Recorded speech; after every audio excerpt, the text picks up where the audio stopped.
Hey, what's up, everybody? Welcome back to Brainwash to Be Broke series. Here's another amazing guest I have the pleasure to interview and have a conversation with.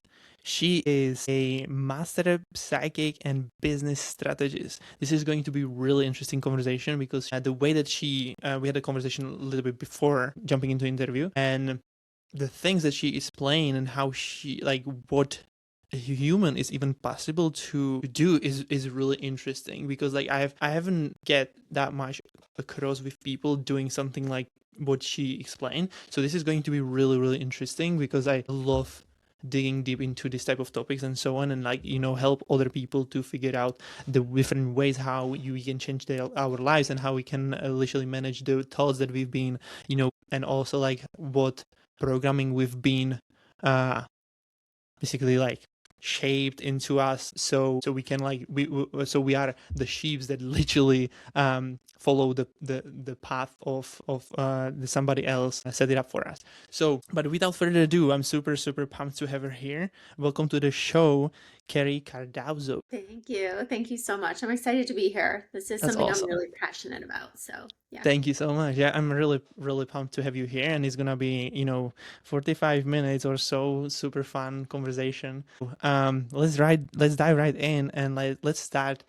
Can you share with us a little bit about you, who you really are, like who is Kerry? Yeah. So, I grew up in the business world as a daughter of an entrepreneur. And so, my whole life has been about designing businesses and building businesses. And I've done a lot of building my own businesses as well as helping others build businesses, and I started very young. I built a MLM was my first one, and I was about 25 or so, and I did it for a year. I made about $65,000. And then I stopped doing that. And then a couple years later, I went into managing a corporation that had six businesses underneath it. And in that corporation, I worked with that gentleman as the second in command for about 4 years. And we took that business from $4 million when I started to $16 million when I left. And I left in a very weird situation. There was a tragedy that happened inside that office. And because of that tragedy, the office basically collapsed around. And it was a decision that the owner had made. So I had no power in stopping it. It was a legal thing that had happened. And so when I walked away from there, I was really upset because I had loved that business and I poured my Hmm. heart and soul into really growing it. And then to watch somebody just take it away. And at the time, I was 33 years old, or I just turned 34. I had three kids. I was a single mom. I was used to making a hefty six-figure salary. And here I was, and I remember unemployment telling me that they were going to pay me, I think like $528 a week. And I was like, a week? And they were like, yes. And I just remember freaking out because I was like, there is no way we can survive on $520 a week. Now, I had 6 months worth of bills saved in the bank.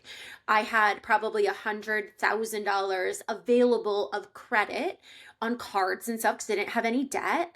But I was just like, this cannot be this way. And from there, I decided to start my own company so that I would be the one responsible if it Mm, collapsed. mhm. And so that's really where I started my journey of I was so used to seeing my mom build her company and run it. So it was very natural for me to be an entrepreneur, to be the one in charge, to be the one creating and building. So it felt so natural and so right at that point to just build my own thing.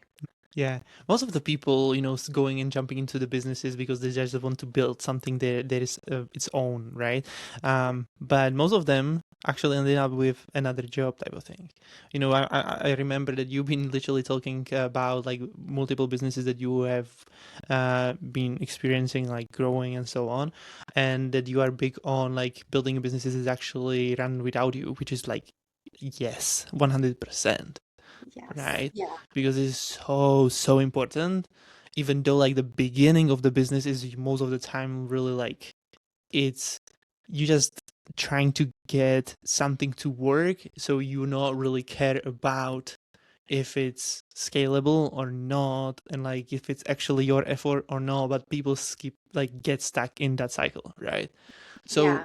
from in your expertise and so on, like, there, do you know why we are even like wired that way, that we actually ending up building a business that actually, like, that is requiring us to be present all the time? Yeah, that's such a great question. Because you're right. I had a business meeting recently, and it was with somebody who wasn't business savvy. We were looking at a business agreement coming in together, and they were inquiring about what I offered. And one of the things that I said was he had said, "Well, how much are you going to be in the business?" And I was like, "Only as much as I need to." I said, Mm-hmm. "It's super important for you to understand. I don't work in my businesses, not all of them. One of them I do.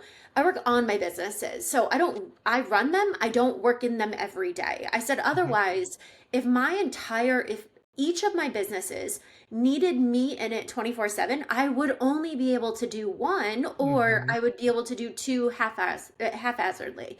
And they wouldn't be successful, and you can't actually grow your net worth and continue to expand your income if you're spending 24/7 in one business." Mm-hmm. So when I look at businesses, and even when I started to design mine, I looked at how can my business run without me, as well as how is it scalable, and third aspect is how is it resellable.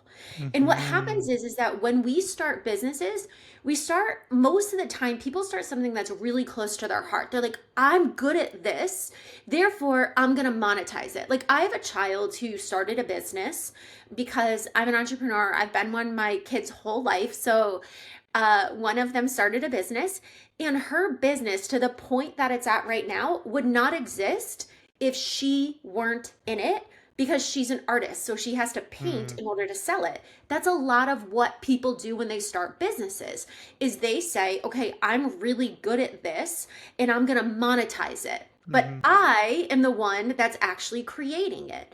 Now, Yes. the other aspect is somebody builds a shop or build something, but because they might not have that business savviness that they need, or even strategy wise, that they're spending 100% of their time to be able to make ends meet, pay expenses, get some kind of profit. They're the ones that actually have to work it.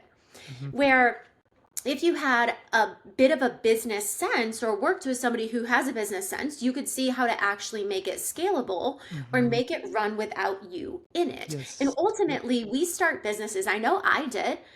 One of the reasons I started a business is I was a single mom. I needed an income and I wanted freedom. Like, freedom to me was to be able to get on a plane when I want, to be able to decide, like, "Hey, I'm going to go to the gym this morning and get to work by 11, whatever." But when we start our business, we then realize that, like, "Oh my God, I have to work even more to make this successful." And we totally bypass that aspect of, I started this to have freedom and now I have no freedom. And ultimately, it's because you're really good at something. Like, I explained it this way: a dentist is a phenomenal dentist, but it doesn't mean he knows how to build a business. Mm-hmm. So, that oftentimes is what happens, is you're good at what you're good at, but it doesn't mean you know how to run or grow or expand a business. And you Yeah. need to, in order to really get into that sense of growth in revenue and removing yourself from the business. 100%. Like 100%. It seems like even that people are jumping into businesses to actually, with the vision to making money, right? They don't really care about like how the business is gonna work, but it's just like, I want to make money online because that's the coolest thing ever. It seems like Yeah. that. You Yeah, know what I and mean? it's amazing. Like, there's so many different ways to make money right now that like, I don't want somebody listening to this and think, "Oh my God, I don't know how to start a business, therefore I shouldn't." You should. You should.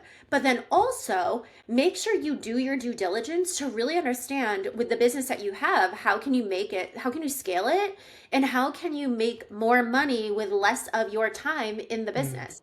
And no Mm-hmm. matter what business it is, it's possible. You just need to know how to do it. And I think part of it comes from that mindset of, you got to work really hard to make money. Oh, And yeah. instead of, like, I grew up that way. Like, my parents would be like, the hardest workers make the most money. And I'd be like, you know what? I know some pretty hard workers, like garbage men, hard workers. Are they billionaires? No, they're not. They're not. Yeah. And Yeah. so it's shifting our mindset to really understand what it takes instead of what we've been conditioned to do. You Yeah. don't have to work harder to make more money, but you do have to be strategic about it and aligned with it and all these other things. 100%. Yeah, when it comes to skills and so on, like if you would be starting a business from ground zero again, what would be your um skills, and based on what would you decide to learn those skills to to streamline the process as much as you can? Yeah. So I own a couple different companies, and my main company is the one I think I learned the most lessons on. And it took me the longest to start, and it was really frustrating for me because I had just come off of, you know, we would have $300,000 months. Like we had huge revenue. And then here I am, barely making $1,000 when I first started. And when I'm a psychic, so my first business was psychic consulting, energy healing, and I also teach people how to access and open their psychic gifts. And when I first started it, I held myself back. I was worried about telling people I was a psychic. I was worried about what people would think. I was Mm-hmm. worried about, how I would be perceived. And I speak to guides, which are like your invisible consultants. Yeah. And for the first several months of my business, almost a year, my guides kept saying, just call yourself a psychic. Like, be true to who you are. Call yourself a psychic. Mm-hmm. Stop just being like, oh, I consult for businesses or whatever it was that I was saying at the time. Because when you're not honest about who you are, and I wasn't lying to deceive people, I was lying to protect myself, basically, is what it felt like. Yeah. But when you're not fully honoring who you are, what you can do, what your soul came here to do, people feel that. They feel Mm-hmm. it. Yep. And so the minute I started calling myself a psychic, I went from making like maybe $1,000 a month. And remind you, I had a house and kids in schools and car payments. And I was used to living off of a hefty six-figure income, and I was making $1,000 a month. And the minute I was like, fine, I'm just going to call myself a psychic and be completely honest and be Mm-hmm. like, this is who I am and this is what I do, I started making $10,000 a month immediately. Like it was almost like a joke at how much Interesting. money I started making because I was being true to who I was and what Uh-huh. I was supposed to do and how I could help people. And I was really good at it. And people would Cool. say to me, when you talk about the fact that you're a psychic and what you can do and how you can help, you light up. And it's like you become magnetic and you just Mm. attract people. But Yeah, when you're that's like, what I oh, I'm a wanted. business consultant. That's what Yeah, I wanted to point there, right there. I think yeah, when you get in alignment with who you probably kind of accepted it, but not fully. And then like when you actually accepted it and start, like presenting the way yourself, yeah. then also like they could be even like the way that you explain it, because before basically you've been hiding stuff and people can feel that you're hiding something. Like we have really great smell on that, you know what I mean? Yeah. So when you started actually being the person, yeah, that makes completely sense. This is Yeah. really cool. Yeah, I love And it. it really just changed everything because Mm. I felt so free. I felt like I didn't care if people judged me. I didn't care if they were like, oh, that's weird. Because I came from a world where I worked with lawyers and bankers and real estate, doctors, and it was just weird. I was like, this is weird that now I'm like, oh, I'm a psychic. But it's funny because now I've circled so far back. Some of my best clients are real estateurs, lawyers, accountants, doctors. Like it's So all so that let prestigious me ask you client. this. Why did it bother you to present yourself that way? I think that's such a great question. And I think for me, it was because I had been in a very corporate world Uh-huh. where, like, I'm sitting at the table talking about huge deals, building companies in Dubai, opening companies in England, building companies here and working with mostly in a male dominated industry Mm-hmm. where it was very logic, it was very strategic, it was very Mm-hmm. like, this is what it is. And then I'm over here now being like, I can talk to dead people, I can see your guides, they're I telling me see. that I deal's not going see. to work. So it Mm-hmm. was like, okay, is this child's play? Am It's I like not crazy? too woo-woo stuff or something Correct, like that. People can accept me or think about that I'm crazy. That's the, correct. yeah, I can see. Yeah, I I felt see. I very see. woo woo, and I'm Yeah. not woo woo. And I'm still not. Like, even though I'm psychic, like, I'm just not woo woo. I'm just very much like, I don't know, down to earth. I'm logical, I'm realistic, and I just bring that Grounded. psychic and energy stuff in. Yeah. Yeah. Yeah. So I really had to accept myself for who I was and what I was doing and trust that other people were accepting me, not Uh-huh. necessarily just being like, oh, is she a psychic? Yep. So once I did, it completely changed everything. It connected me with so many amazing people and it allowed me to be incredibly successful. So Mm. I think if I were going to start my business over again, I would just accept who I am and what I do and own that and like shout it to the world right away. And then I'd also look at how I can create things that can be delivered faster. I spend a lot of time delivering all of my content and all my material live or in person. And just in the past couple years, and it was fun, I loved it.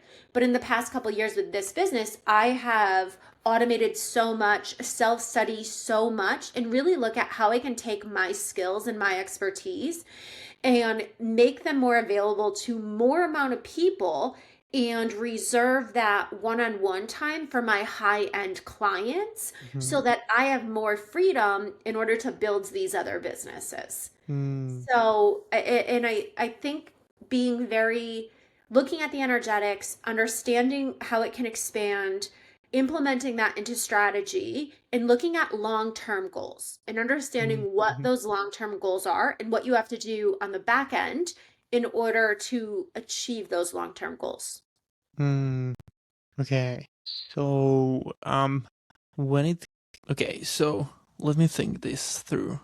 So you basically like you trying to use systems and automations and all of those things to make it like more scalable for you, so you're not completely like inside of the business all the time, and then you're trying to and in the other side also is like helping people to actually have the direct access to it even without you, so they have more benefit from it. Do I understand it correctly? Yes. Well, like to put it in really simple terms, in Mm-hmm. order for a business to continue to grow and continue to be successful, you have to have reoccurring revenue. Mm-hmm. Otherwise, what's happening is you're showing up every day trying to Mm-hmm. sell something and it can be exhausting because you don't ever have reoccurring money coming in, where in the business that I'm in the coaching and development and business growth, we can create things that allow for that reoccurring revenue and that are on automation. So that's taken care of. You set it up once and done, and then it keeps building money because it's automatically going out to a desired audience Yep. in order to make more money. If I'm not doing that anymore, where I'm actively selling every day, it's automated, then I can put my time and attention into something else. Ooh, So okay, the I get it. only way I was able to buy more businesses and structure them and set them up for me to make money while not being in those businesses is by having my main business being able to financially sustain itself Ooh, without mm-hmm. me needing to be in it as much as I used to be. Powerful. And we don't Mm-hmm. always do that because we don't always understand business and structure and what our audience wants and what will sell versus what won't sell, and how to get that in front of people in a way that doesn't take a lot of your time. Mm-hmm.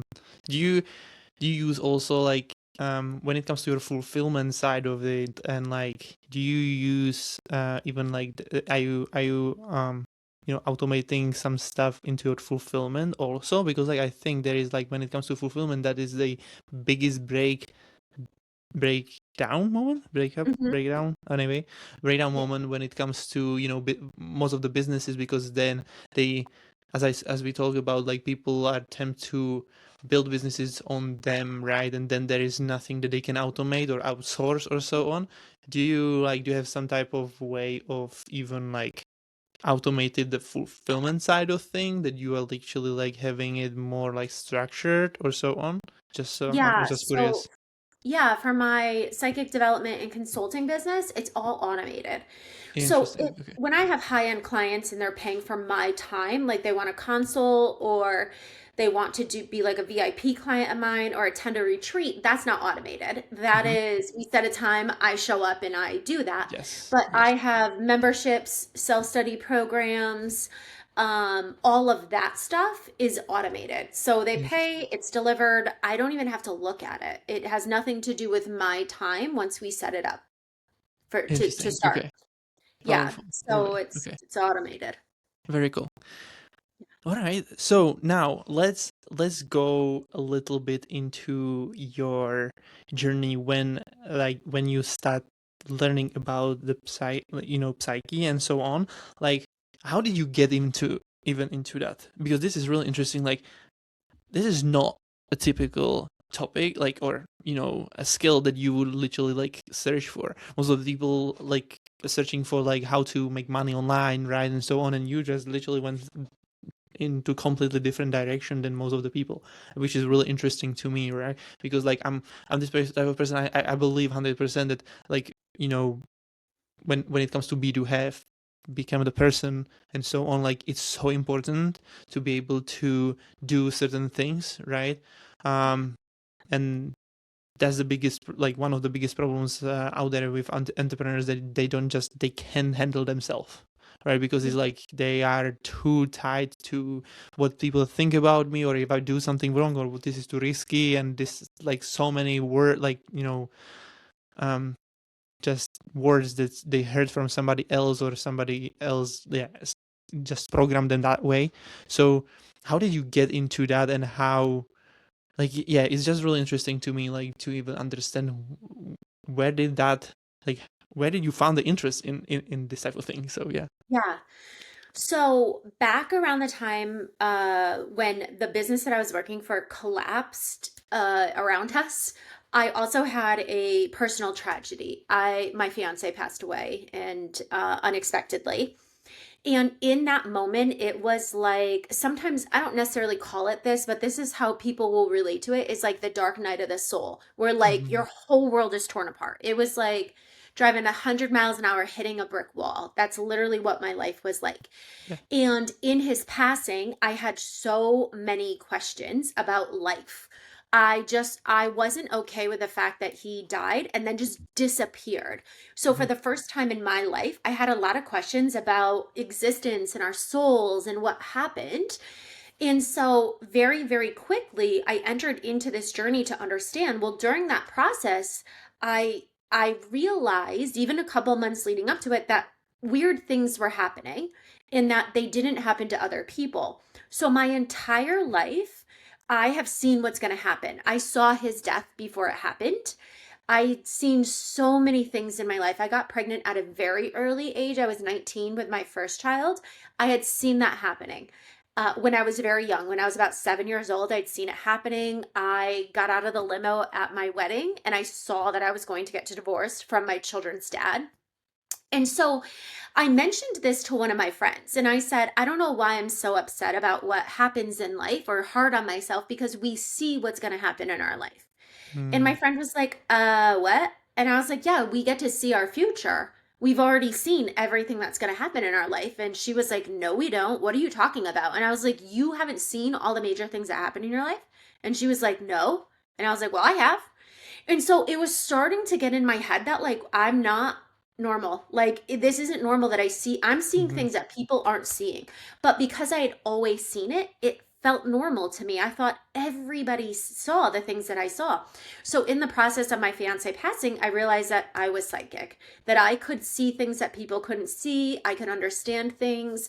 I could hear dead people. Like I could communicate with people who had passed.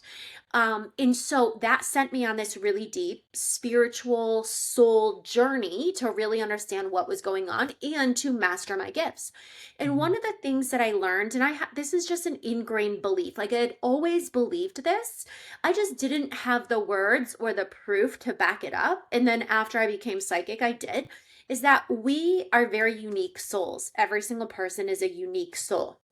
We come to this planet with very unique gifts as Mm-hmm. well as a plan. A plan as to how and what's going to happen to us. And I know this because I can see things that are going to happen to other people. And it's very, for me, it's very tangible and it seems very logical because it just fits very well with what they're doing and what they're supposed to experience and how life is unfolding. Even if normal people are like, that doesn't make sense why this would happen. Or, when my fiance passed away, everyone was, including myself, devastated because he was young and he had so much life ahead. And I felt that way. But then after not like looking at his soul journey and what that was for and why he passed away, it made so much sense to me. Even though I didn't like it, it still hurt. I wish I could bring him back. Mm-hmm. It made sense. And so my belief is that every single person is here with a unique gift. And if you follow that unique gift, it's your contribution to the world. And you can make a business out of that unique gift. I've never been wrong in this. And in that same sense is as we connect deeper and deeper to ourself, to our truth, we get rid of the programming and the conditioning and the indoctrination that society gives us.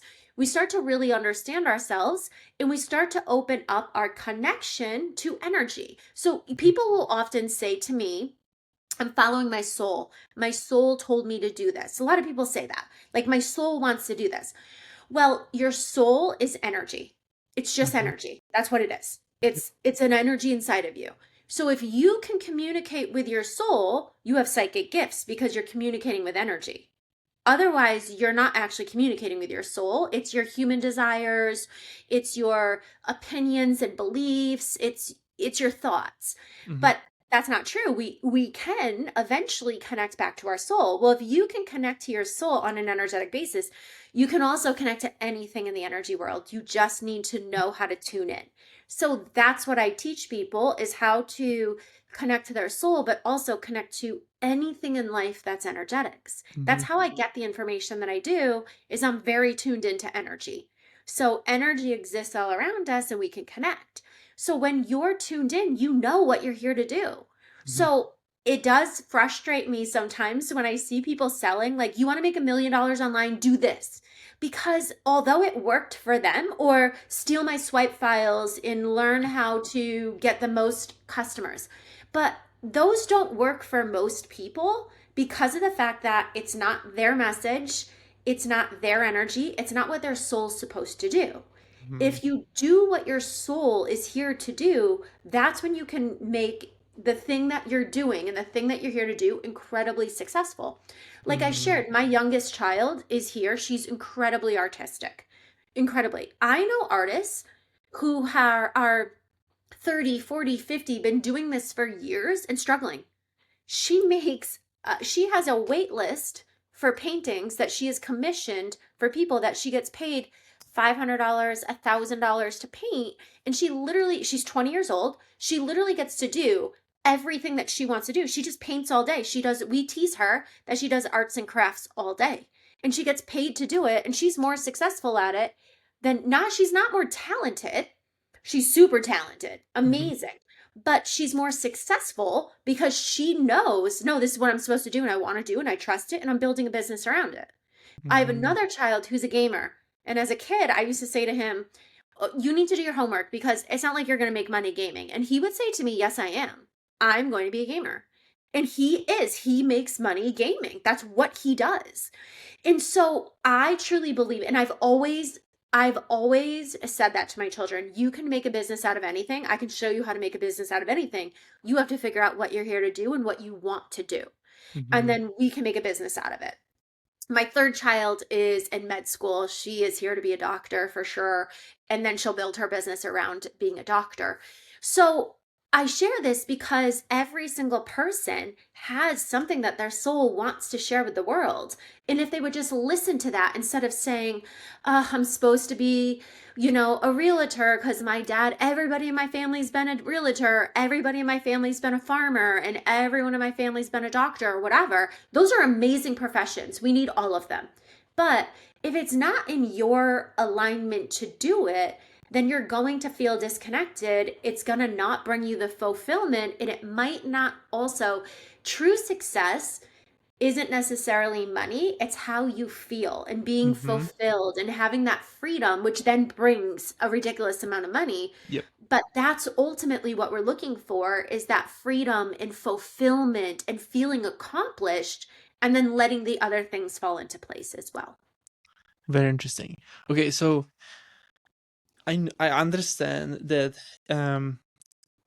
everything is an energy basically Mhm. around us and so on. Like this is really, really clear. And like when it comes to, the soul and so on, like can you explain how actually like body and soul works? Mhm. Do you have the explanation? Yeah, okay. Go Yeah. ahead. Oh, yeah, of course. Mhm. So when we come into this life, and this is something that I'm not religious. I don't follow any religious affiliation, but Is I that do is know that yeah, is that because of what you do, or you just never been about like I into it? never have. Religion wasn't pushed upon me as a child. We went to a congregational church, which is a Christian church, but Yep. it's not super it's not strict. They teach you about the Bible and whatever, and every single time the minister would be speaking, I would be like, that's not how it is, that's not how it is over there. And my mom would be like, shh, shh, like I just knew, like, God exists, Jesus exists, they all have a purpose. But how some of the things are explained, and there's a whole religious discussion, but it's not the same. Mhm. And one of the things that a lot of religions don't believe in is reincarnation. Well, I can prove that, and it's been proven. You see these little kids that were like, I flew an airplane, and they say all this stuff that had happened, and they can tell you about stuff that happened in history, and they shouldn't know it, but they do. Mm. So when we incarnate, there's a physical body and there's an energy body. The Mhm. energy body is inside the physical body. Yes. The Mhm. and the energy body is always connected back to source consciousness, God, heaven, however you want to call it. None of Mhm. those are wrong. They're all great. And so we are always connected to heaven, God, the other side, through an energy cord, almost like an umbilical cord, as you will. There's Mhm. always a connection. But sometimes that connection gets a little fuzzy because we have so much going on up here, because of what they've told us, because of what we've been taught, any of those things, that we kind of disconnect, and we might come in here knowing that we're going to change the world, but then we're raised thinking that we're nobody, thinking that we don't have that we have to do something very specific, that we're not important. But our soul, because it's inside of our body, it's always there. I see it as this little, to start for most people, this like little orb of light. And the Mhm. more attention we give it, so focusing inward, bringing our attention to this space, seeing that orb of light, and kind of feeding it love, connection, it gets bigger and bigger and bigger. And as it gets bigger, you have a deeper connection to it. So we Mhm. still have what I call our human thoughts. Those are the things that we were taught. Those are the things that we were shown about ourselves. Those are the things that were passed down from society and culture, and the experiences that we have. Where the soul said, I'm going to come into this life and I'm going to do X, Y, and Z. That's held within, that's called your soul blueprint. Mhm. That's how I can see what's happening in the future. And you have your Mhm. free will as well. And Mhm. that's how we know, like when we meet somebody and we're like, oh my God, I feel like I've known this person forever. Or you just end up in the right space and you're like, I know I'm supposed to be here. It's because your soul is acknowledging that. Your soul's like, yes, this is where we were supposed to be. Yes, Okay. this is somebody we were supposed to meet. So the soul is always there. It's like a consciousness that exist in this space, not in this space. And that's where people get really mixed up. It's also not your subconscious, because the subconscious is the programming that we're just not aware of. It's Mm-hmm. like it's the stuff that you're just not aware of, but it's a consciousness that you can access that has all the information you need about yourself in this life and the choices you have, the people you're meeting, Mm-hmm. your impact. And the minute we can get out of our head and actually tuned into that, we get all that information. And it's always connected back to like pure consciousness, Mm-hmm. source, God, heaven, however you relate to it. Pure consciousness that shows us who we are deep inside when we get rid of all the indoctrination, the beliefs, the trauma that's happened to us, society, all that kind of Yep. stuff. Yeah. Okay. Okay. So when it comes to, I'm trying to understand something in here, because when it comes to there was a question that I had about holy smoke. Okay. Um when it comes to those voices basically that we hear in our head, because some people telling it like, that this is the God speaking to us sometimes, like, or some the basically this because yeah, this when it's everything is energy, soul is like literally like the our body is like just um like a thing that is filled by our by the soul, right? And so how we figure out that, like, what thoughts or like what the voices are good and bad for us, Mhm. and like if we're gonna figure out like, and even do you know what I'm trying Do yeah, to yeah, yeah. I ask can for? explain that. Yeah. So you're right. Most people have a lot of voices in their head, and Mm-hmm. we'll see that like the angel and the devil telling you what to Yeah, do, yeah, kind of yeah, thing. We go back exactly. and Yeah. forth. So, and that's super important to understand because people will hear a voice in their head and be like, "Oh, it's my soul," or "Oh, God is speaking to me," Yep, yep. and most of the time, it's not. Mm-hmm. What I teach people, I have this program, one of my many programs called Mind Control Mastery. Mm-hmm. And our mind can be very detrimental. It can keep us stuck. It can keep us in like low vibrate anger, depression, poor judgment of ourselves. It can keep us connected with people we shouldn't be, and it can stall us from growing our businesses.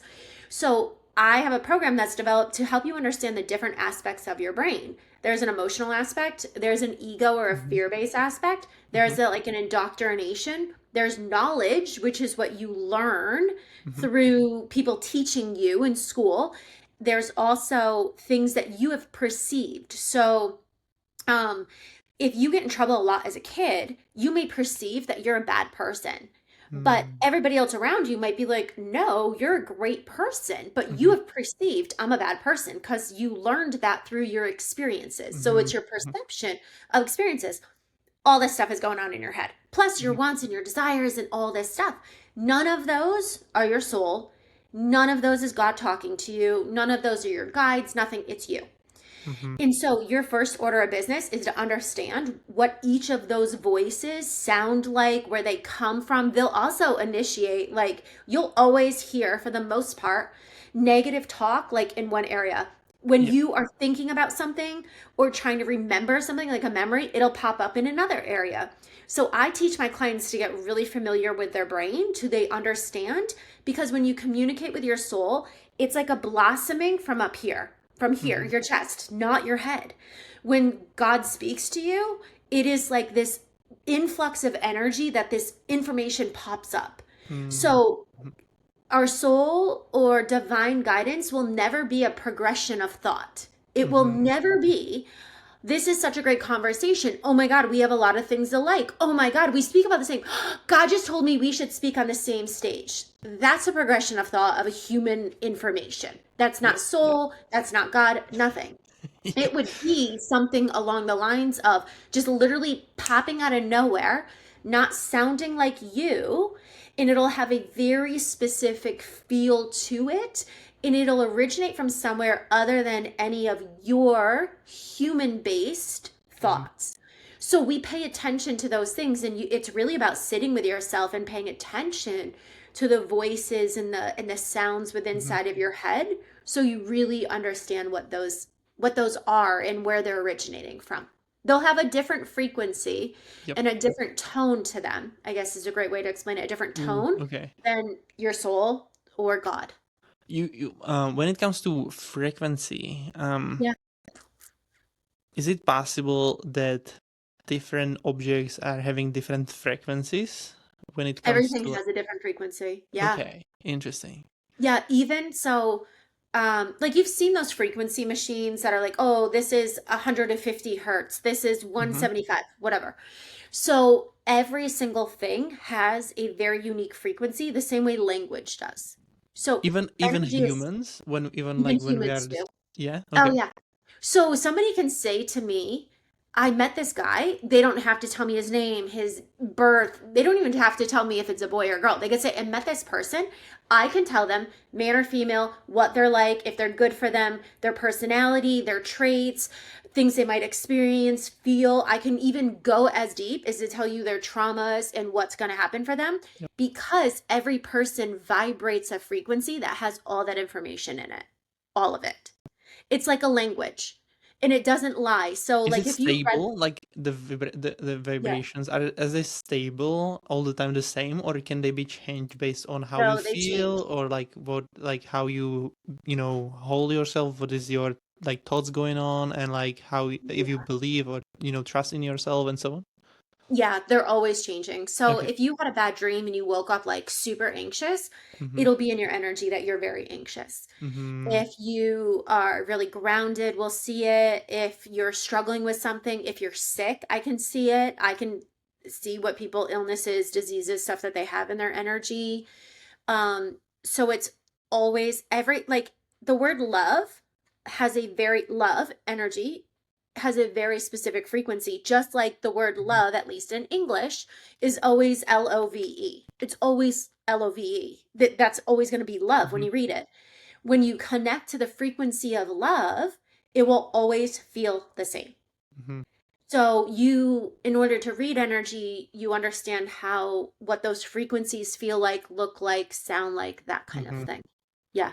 So then I have a question when it comes to, let's say, let's call it a purpose. Like, Yeah. yeah, let's call it purpose. Like, if we have our something that everybody is different, like have the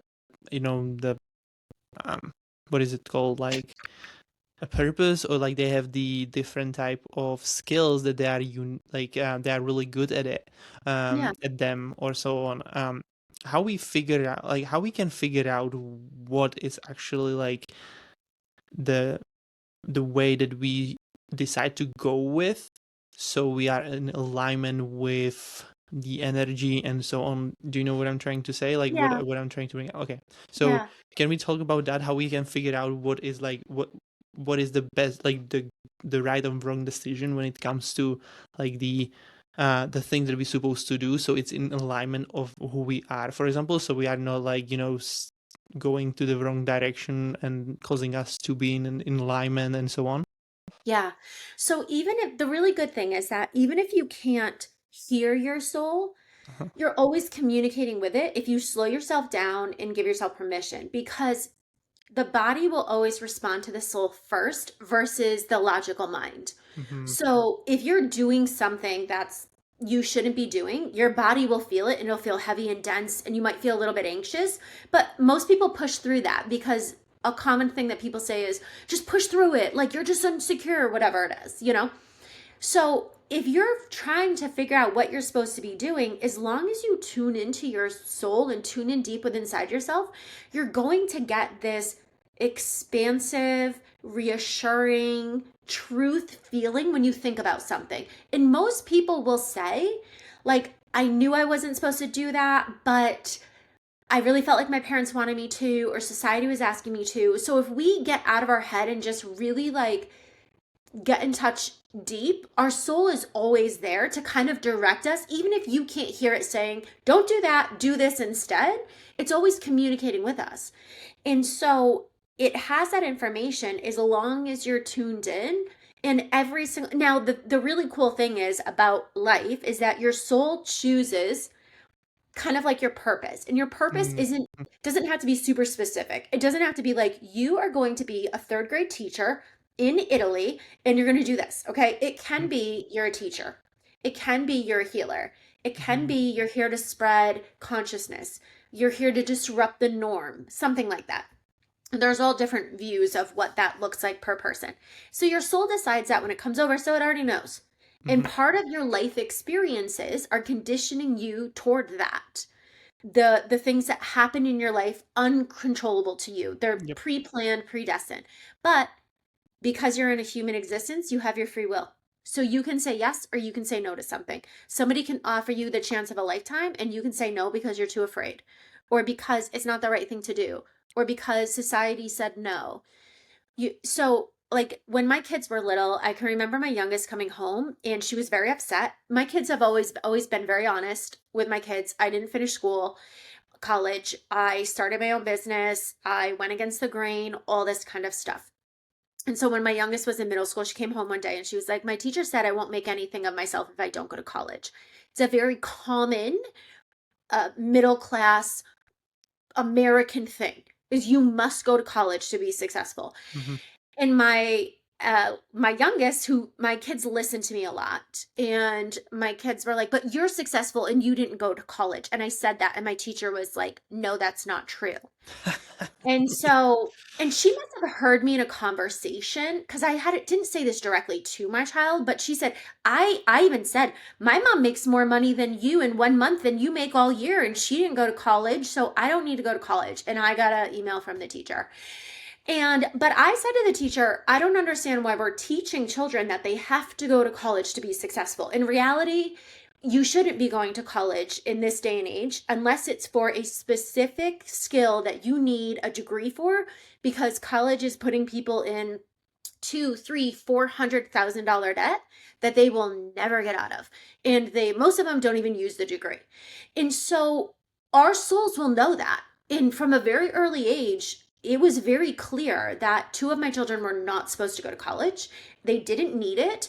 And as long as they trusted that and they followed what they truly desired, and I didn't steer them wrong, Mhm. they will always do what they're supposed to do. So the problem is society steers us wrong. From a very Mm. early age, we're connected to our soul. If parents would foster that, people would know exactly what they were supposed to be doing and do it their whole life. But we as parents, we oftentimes get in the way and say, "Oh, you should do this," because some of us want what's best for our kids, and that's the best thing in our minds. So, yeah, so you're always connected to the soul. The soul knows what it's here to experience and what would be most fulfilling for you in this life, as long as you give yourself permission to actually feel it and honor that, and give yourself permission to redirect. Mm. Absolutely give yourself permission to say, "Hey, this isn't working. I'm going to try something else," and not think of it as a failure. In America, we have this accomplishment if you stay with a company for like 50 years, or you start with that company and you retire with that company. And oftentimes it is so unfulfilling for people. So I think we need to relearn what's actually in alignment for people versus what we've just conditioned people to believe. 100%. Yeah. This is oh my gosh. Okay. Because like when it comes to, for example, my Mhm. experience and how I've been always really good at sports or technology and so on. I'm Mhm. pretty much doing technology, which is pretty cool. But it's really interesting that me and sport is so like I can like learn stuff so fast. Yeah. But also the technology. So like I like these two things that are really good and all the time like but I decided to go with the technology because like that seems to me to be a better way or more tangible way, or maybe even like my imagination was able to actually you know consume that may be something that is actually like accessible, or even I can actually like make money with it, because the sports and football and so on, for example, it's like you have to be so good to be able to like compete with those people, like you're competing with top players there. Yeah. So like yeah, anyways, like this is awesome. I know that we have to jump off, Yeah. so I'm cutting it here. We will maybe do another episode, but that was amazing. Thank you so much for your time and being here. Thank you It for was having me. This was amazing. great. 100%. It was amazing. And for everybody who's listening, we will see you in the next episode. Bye for now.